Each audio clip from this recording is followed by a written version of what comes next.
Gecə saatlarında paytaxtın Xətai rayonu Xocalı prospekti ilə Fəzali Bayramov küçəsinin kəsişməsində yol nəqliyyat hadisəsi baş verib. Bu barədə Daxili İşlər Nazirliyi Nəqliyyatı İntellektual İdarəetmə Mərkəzinə məlumat verib. Bildirilib ki, qəza səbəbindən üzərində piyada və velosiped bölməsinin də olduğu nəqliyyat işıqforu yararsız vəziyyətə düşüb.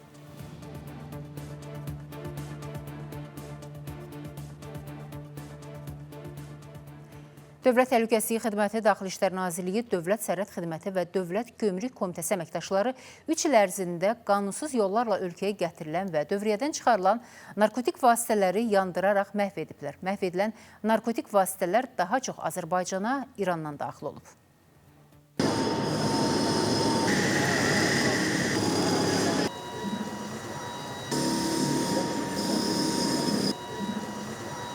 Bəlkə də yüzlərlə insanın həyatına son qoyacaq ya da digər yollarla məhv edəcəkdi.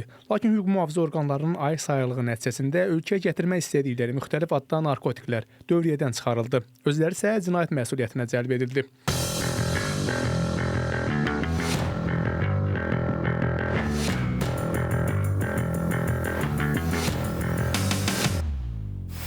Müxtəlif növ və müxtəlif şəkildə narkotik vasitələr, hansı ki, Dövlət Təhlükəsizlik Xidməti tərəfindən bir müddət ərzində ölkə ərazisində qaçaqmalçılıq yolu ilə həm ölkəmizə gətirilməsi, həm ki, ölkə ərazisində müsadirə edilən narkotik vasitələr bir neçə dəqiqədən sonra bu narkotik vasitələrin də yandırılması təmin ediləcək.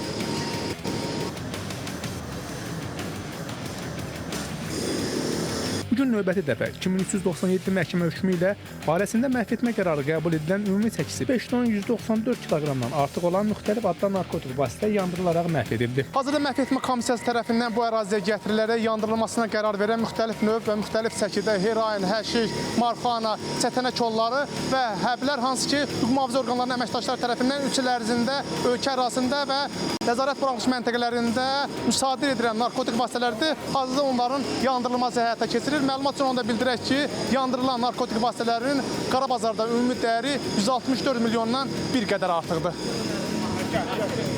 Təkcə bu ilin 4 ay ərzində narkotiklərlə mübarizə sahəsində hüquq mühafizə orqanları tərəfindən 2992 fakt əsasında 2 tondan artıq müxtəlif növ narkotik vasitələr, psixotrop maddələr müsadirə edilib. Məhv edilən narkotik vasitələrin 1 ton 442 kiloqramını heroin, 2 ton 947 kiloqramı marixuana, 280 kiloqramını tiryək, 26 kiloqramını həşir, 2 kiloqrama yaxın kokain, 396 kiloqramını psixotrop maddələr təşkil etmişdir. Əlavə məlumat üçün bildirmək istəyirəm ki, cari ilin 5 ay ərzində şəhər və rayon komissiyalarla birlikdə 3000-dən artıq məhkəmə hökmü üzrə 11 tondan artıq müxtəlif növ narkotik vasitələrin məhvi həyata keçirilmişdir. Bugün məhv edilən narkotik maddələrin 4 tonu Daxili İşlər Nazirliyinin əməkdaşları tərəfindən keçirilən əməliyyatlar nəticəsində aşkar olunub. Qeyd edək ki, son 3 il ərzində dövriyyədən çıxarılan və bugün məhv edilən müxtəlif növ narkotik vasitələr daha çox ölkəmizə İrandan qaçaqmalçılıq yolu ilə daxil olub. Bəşər Bəkiroğlu, Nadir Cəllov, Space xəbər.